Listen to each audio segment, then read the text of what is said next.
It's got a bunch of articles that I'm going to review for you today. So, welcome everybody. My name is Hannah Morgan. I'm also known as Career Sherpa on some of the social media and my website say. So, what we're going to be doing today is I'm going to talk with you about some of the trends that were coming up in this week's Summary Sunday and what I covered. And in case you didn't know, and I say this a couple of times, the information that I share in Summary Sunday are articles that have been shared, posted that week. And I take the ones that are most popular, the ones that get the biggest traction, attention, click-throughs, some combination of all of those things, and I share them in my Summary Sunday. So what this means is all week long, I'm doing a significant amount of reading about what these trends are before I share an article. And then once I share it, my fingers are crossed that people will actually like them and read them themselves. So there were several articles, a couple of them. Oh, and let me just tell you that one article that I didn't link to, but I really probably should have because it sort of became sort of the impetus for some of the other work was written by my friend Jack Kelly. He shared something on social media and this week, and I'll find it and share it with you again. But it was about taking control of your job search and being it's easy to get yourself, let yourself feel like, the world's stacked against you. There aren't any jobs available.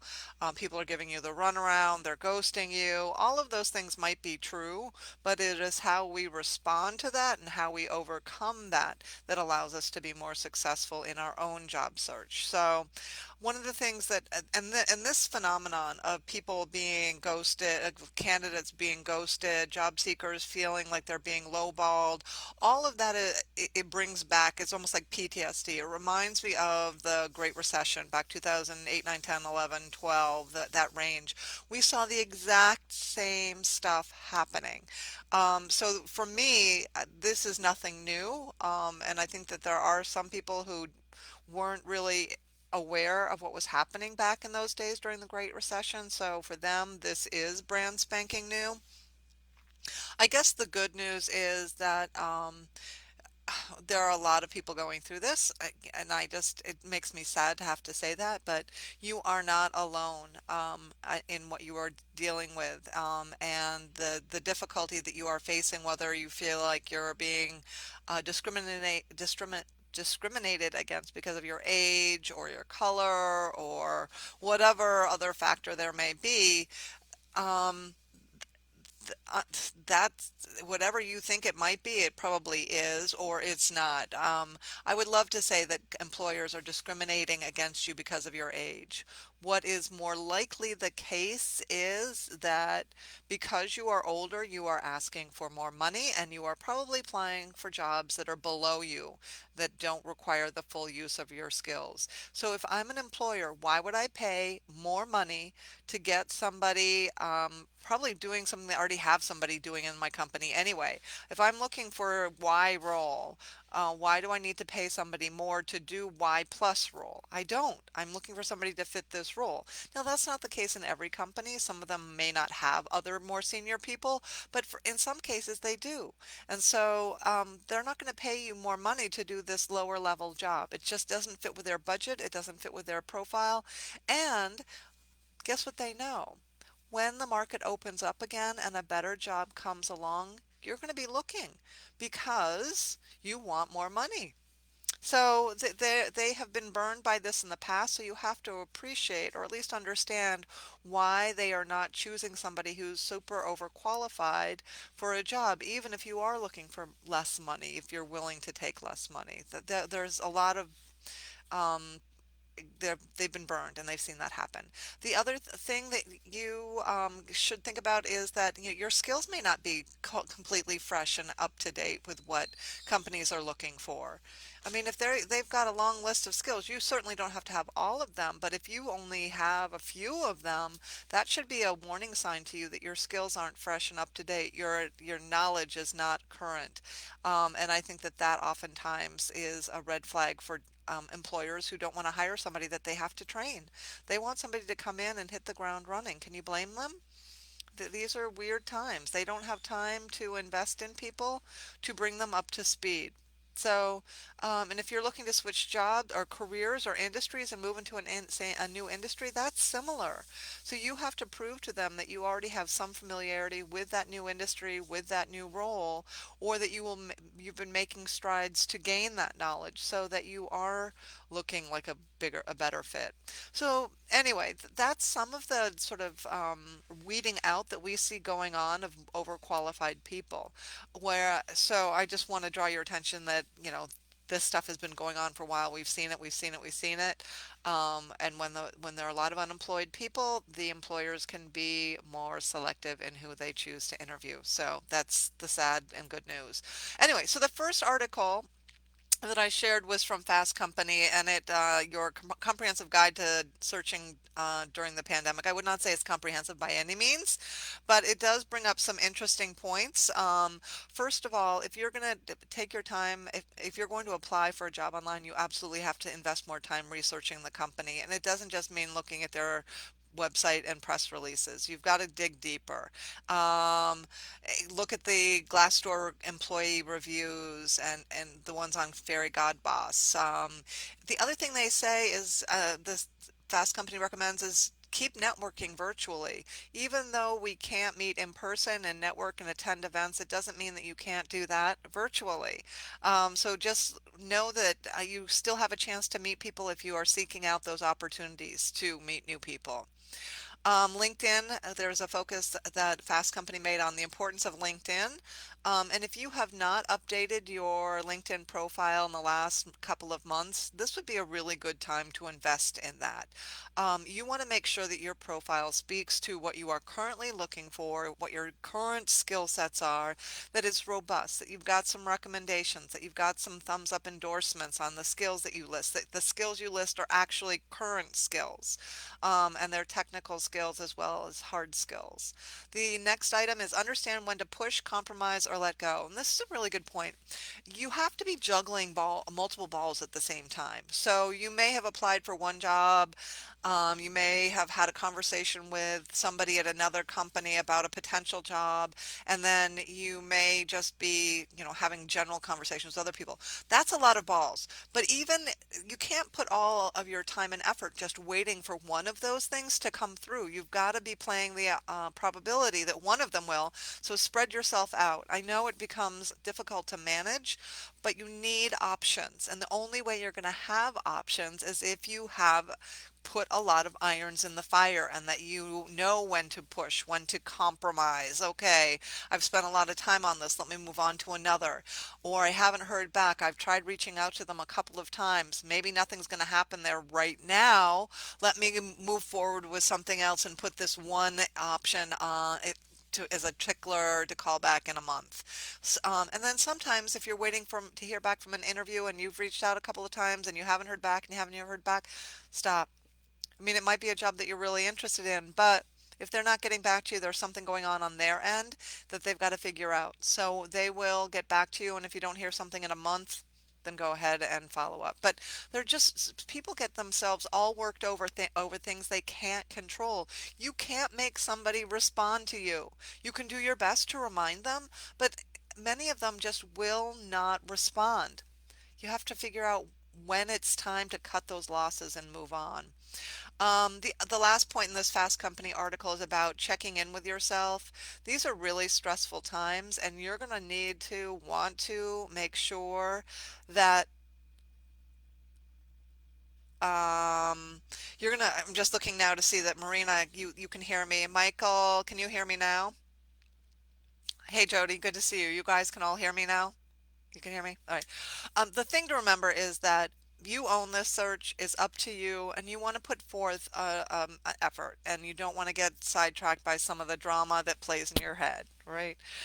The other article was written more for people who are technical in nature because it's on Dice. But so if you don't know about Dice, you should know about Dice if you have a technical background. If you're a website developer, coder, anything really techy, you should know about Dice. It's a job board and resource for people in the technical field.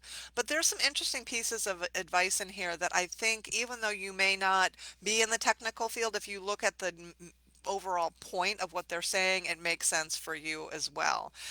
Part of this is if you're not hearing from recruiters or landing interviews on, it could be your online presence.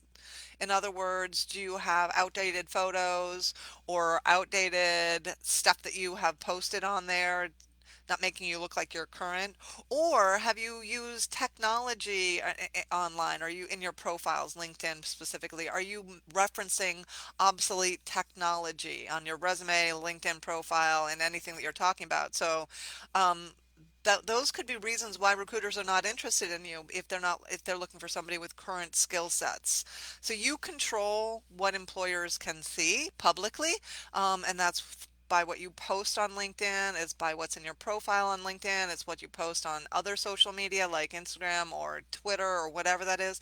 Just make sure that if you are using any of those platforms that you are currently using them. So if you've decided that, shoot, I just don't have time for Twitter, it's not where I'm going to be playing, then go ahead, close out your account, and in your bio say no longer active on this account, so that you don't need to delete the whole thing. You can leave it there. It just shows you are active at one point. But in your bio, you can say no longer active here at this, not active here at this point. So people understand that that's not an active profile, and it doesn't make you look dated. The other article that I shared, and actually it was more of a resource, it comes from jobhunt.org. I truly hope that you all have this bookmarked or have subscribed to the newsletter, the weekly newsletter that gets sent out from jobhunt.org. Is everybody using it? Please tell me that you are, because what Susan Joyce has done, along with a team of really talented writers and career experts, she's created a lot of different guides. And the guide that I shared in the Summary Sunday was the Guide to Successful Interviews. And so this is filled with so many different articles. Interview questions in a COVID pandemic world, hot job interview trends for 2020, what experts say, winning the interview with younger hiring manager, beat interview anxiety and get more job offers. All of these articles are current, relevant information, and really will take you soup to nuts through everything that you need to know about interviewing for in today's job search. Susan works really hard with a lot of, as I said, with a lot of different experts to make sure the information is updated, to make sure that it is relevant, and to make sure that it makes sense. So it is an amazing resource. So definitely check in to jobhunt.org and see that article that the guide that Susan put together. The next one is an article by William Arruda, who's a personal branding expert, and he wrote about 9 clever ways to use video to stand out and bolster your personal brand. This is great, a great sort of out of the box idea for anybody, whether you are job seeking or you are working. One of the things that William Arruda knows probably better than anyone, has been talking about this for a very long time, is that it's really important to have an ongoing online presence, because if you're active online and people can find you or see you or notice you, then jobs can potentially find you. So that is being just really being sort of proactive in how you manage your online presence. So video is hot. It has been hot for a while. There's so many different tools and resources. So I'm gonna encourage you to read through William Arruda's ideas, because I think that they work for anybody. Um, and one of the things that you may not know, but I've got sort of another arm of my business called Career Brand Videos, which will easily create videos for you without you having to appear on camera. And I think that while I love all of the different ideas that William has put together here, they all are sort of focused on you being a talking head. In other words, you being on the video, or being the star of the video. And while any of them can be shifted and modified so that you're not, it takes a little bit more thinking. Um, it doesn't mean you can't do it, and the really clever, smart people will figure out a way to do it. Career Brand Videos is the company that Meg Giuseppe and Andre and I have put together, and we will make those videos for you without you having to be on screen. We use a photo image. We take the words that you use to describe yourself. One is a testimonial video where you supply us with testimonials, and we put them into words that sort of dance on the page, and um, you can go to find that anyway. And then one is sort of a skill summary. So read read William Arruda's article so that you can learn about why video is so important, and take some ideas. See if you can spin any to work for you. Give it a try. You've got nothing to lose. And they are just another way for people to get to know you better, because people hire people they know, like, and trust. And it's one thing to read about you on a piece of paper, or to read about you by what you've written in your LinkedIn profile. It's a whole nother thing for people to see you on video. And I think for some of you, think about me and how I might come across to you. You may have read some of my articles, but when you actually hear and see me, it creates another impression of me. I'm three-dimensional. Not really, but I am three-dimensional. That you gain insight into how I speak, what I say, what I'm thinking, that can't be captured on a piece of paper or in a profile. So check out these cool ideas. This is why I like sharing this at this particular point in time. It is going to take more for you to get on the radar of a hiring manager or somebody who's doing the hiring. And I'm not really addressing recruiters, because they're not really your target audience. Your target audience is the hiring manager that you want to work for. Imagine them coming across a video versus just seeing a resume, or both, right? Having the option to see what you have to say versus, and also being able to read what you've written. That is something that most job seekers are not going to do.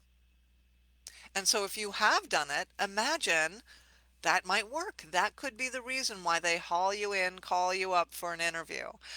So I say, go ahead, try video. I've seen some really creative pieces out there. I should probably go ahead and do um, a sort of an article about all the different collection of different videos people have used. Some are really, really clever. And you don't have to talk about job search. And oh, by the way, I don't recommend that you get on camera and say, "Hi, my name is Hannah Morgan. I'm a career Sherpa, and what I love doing is blah blah blah blah blah." Nobody wants to hear you recite your marketing pitch, your elevator pitch. They don't want to hear that. They can read that. What they want to know, they want to learn about you, what they can't read on paper. They want to get a sense of who you are and what's important to you. So analyze an article that you've read. Talk about a problem that you've recently solved and proud of. There's so many different ways where you can get on video without doing a formal, boring introduction. So those are my sort of points on video. And I'd love to love to see more of that. Career brand videos, that is on my website, and I will find a link to that and put it in the comments here. Um, yeah. So, oh, uh, hold on, I gotta find it. Hold on, one second. Okay, so there is another article that was in Lifehacker, and it is all about popular online training that is going on right now on LinkedIn. And for the month of September, in case you didn't know, LinkedIn is offering many of their courses for free. So this Lifehacker article lists the top, what is it, 10? 10? I can't remember what it is. 20 most popular LinkedIn courses. Everything from time management and when you're working from home, strategic thinking, a free course by Dory Clark. So if you don't know who Dory Clark is, you should know who Dory Clark is. Go Google Dory Clark. Remote work foundations, learning Python, essential Excel training, communicating with confidence, project management foundations. Oh, there's so many. So many, all of the, for the month of September, which we're now almost halfway through, LinkedIn is offering a lot of these courses for free. They do that to help you get hooked. So go read that Hacker article so you can see what your choices are of some of the most popular LinkedIn courses. Okay. There was another course that I listed that was by Rick, Pritchard, Mac Pritchard of Mac's List out in Oregon. So be thinking of Mac and his team because they're dealing with some of the fires out there near the Oregon and the other stuff going on out there. Um, but he has a free course that's available on building an online presence. So being aware of what you post on Twitter, Facebook, Instagram, LinkedIn, and so forth. And that's a really helpful thing for job seekers to understand, and it is created with job seekers in mind. So those are all the different articles that were in um, the Summary Sunday this week so that you could if I put a link in the comments, so if you look through a scroll up in the comments, you should be able to see that link. Um, oh, and I forgot, there was also a recording of a webinar that Kerry Hannon did for FlexJobs about how to find rewarding, flexible remote work. Find rewarding remote work, sorry. Because one of the things that we hear a lot of talk about is, oh yeah, there are all these remote jobs. Well, not all remote jobs will be a fit for you. So part of this is understanding which remote jobs might work for you, but it first starts with some self-assessment and understanding what's important to you. So you can watch that free recording by FlexJobs with Kerry Hannon, sort of walking you through how to find that good fit with with a remote job. Those were the most important articles that I shared this week. Are there lots of others? Yes, there's so many articles that I read and share. I share them all on my Twitter feed, so if you don't follow Career Sherpa on Twitter and you're active on Twitter or you at least have a Twitter account, you may want to consider following me. Um, I share more on Twitter than I do on LinkedIn, only because I can. LinkedIn doesn't really value lots of sharing.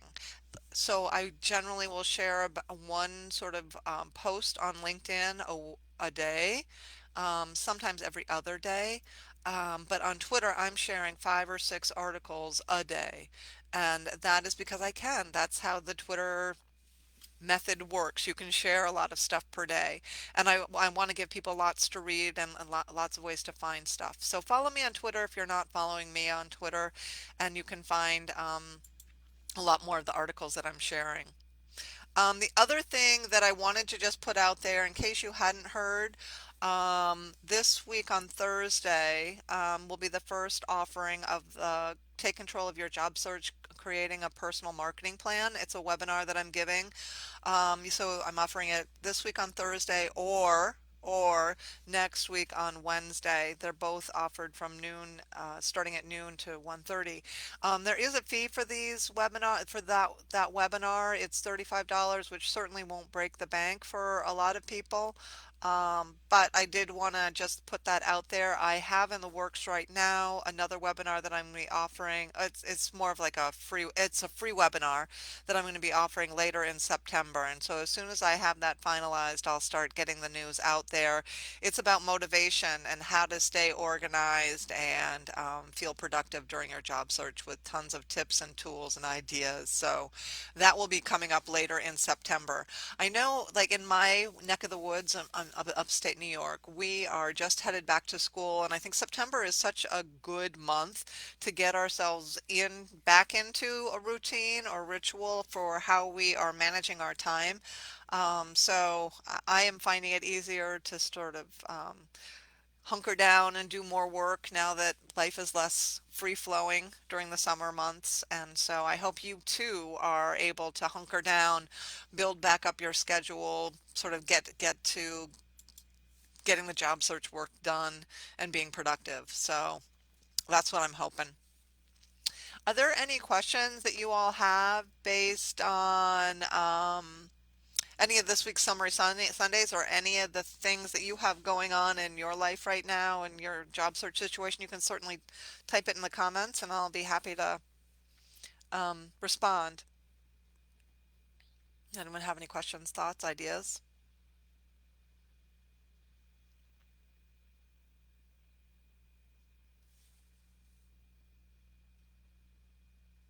There's always a little bit of a lag, so I have to give you guys a second to, if anyone has any thoughts, ideas, questions, go ahead, type them in.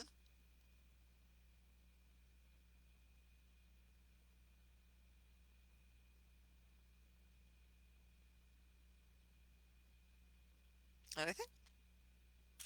All right then. So, oh, my Twitter handle, Gladys, is at Career Sherpa.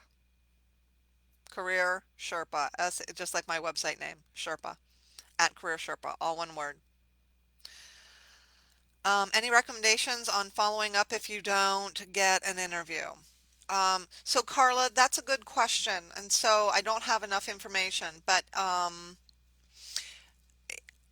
were you rejected? They said we're not going to move forward with you as a candidate because if that is the case, you probably want to send them a thank you note. Thank you so much for letting me know that I'm not a candidate at this time. I appreciate you taking the time to let me know. I am interested, however, in working for your company. What would you recommend the best steps are for me to stay in touch with you when I come across a job that I might be interested in? Um, it's best to sort of like make that be the thank you message and ask them what they recommend is a best way for you to stay in touch.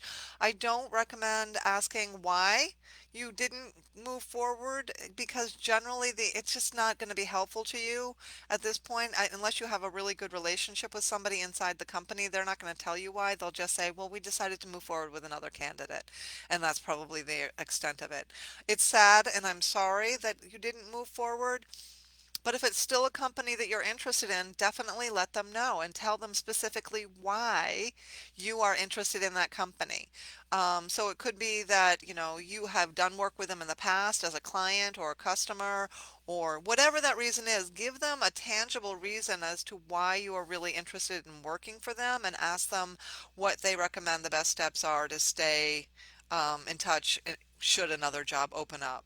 Okay? I hope that helps. Um, yeah, Carlos, that often happens. Um, if you don't already, Carla, now might be, and you still really want to work for that company. If it's not a company you know enough about, then just move on, right? Because we're going to get rejected sometimes. And if it's we just can't dwell on and go this deep and invest this much time for every situation unless it's really one that you care deeply about. But if it's really a company that you're interested in, I highly, highly recommend that you start finding people that you know that know people inside that company and build relationships with somebody, with multiple people inside that company. They can be anywhere in the company, in the department where you work, outside of the department where you want to work. Your point is to reach out to somebody that you can get referred to. Reaching out cold to a stranger is really hard.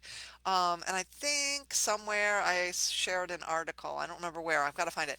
I shared an article about writing a cold email. They're really hard to write. For large companies, they don't really go very far, and a lot of people are really still skeptical of a cold email. Cold email is, I don't know you, but I'd like to reach out and have a conversation with you.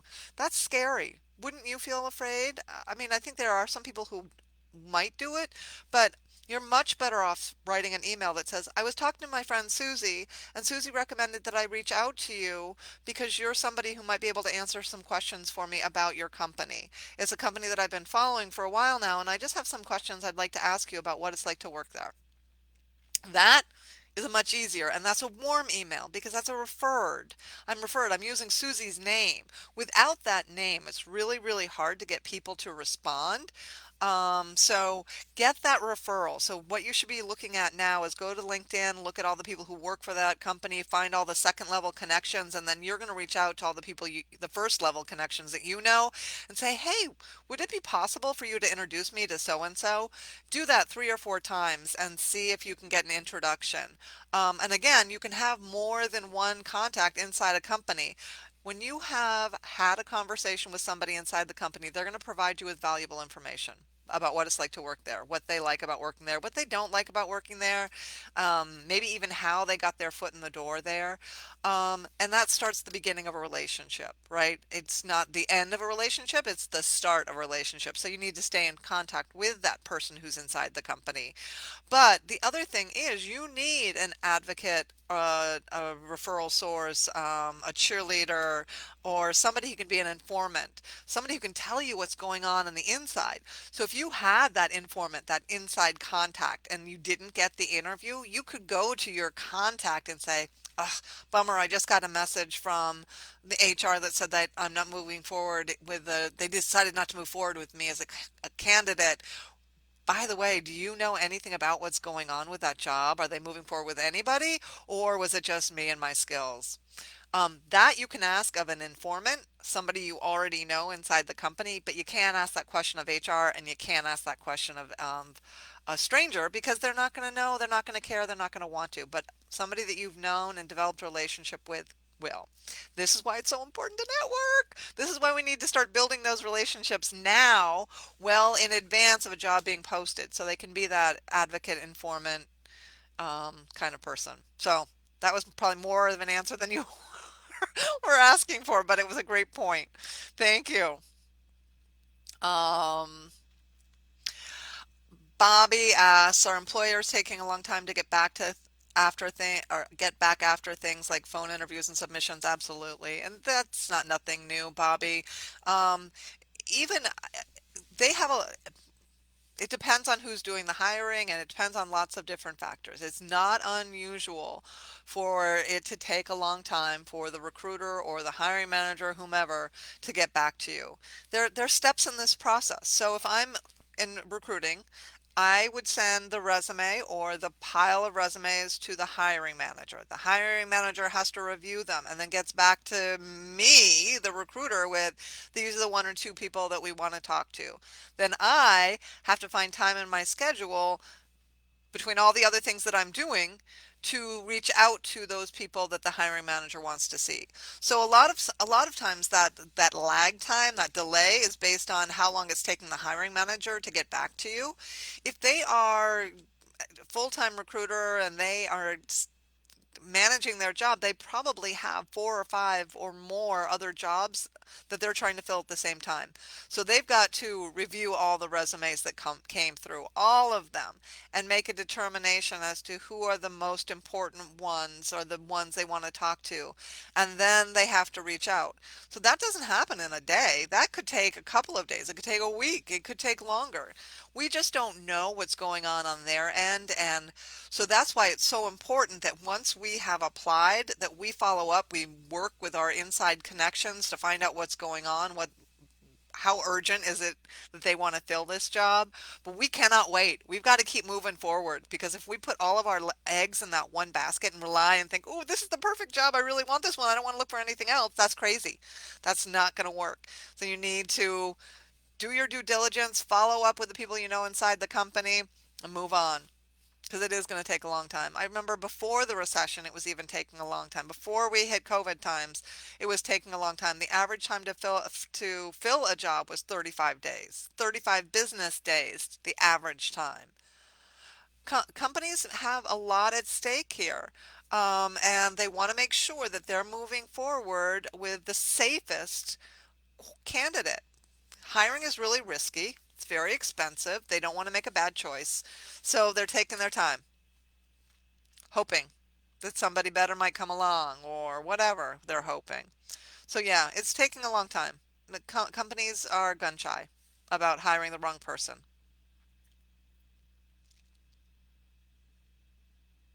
Ooh, Bridget, 5 people. I don't want you to be nervous. There's nothing to be nervous about. You're just having a conversation with these 5 folks. Okay, here's your shift, Bridget. Number one, this is what I want you to keep in the front of your mind as you are gearing up and practicing for this interview.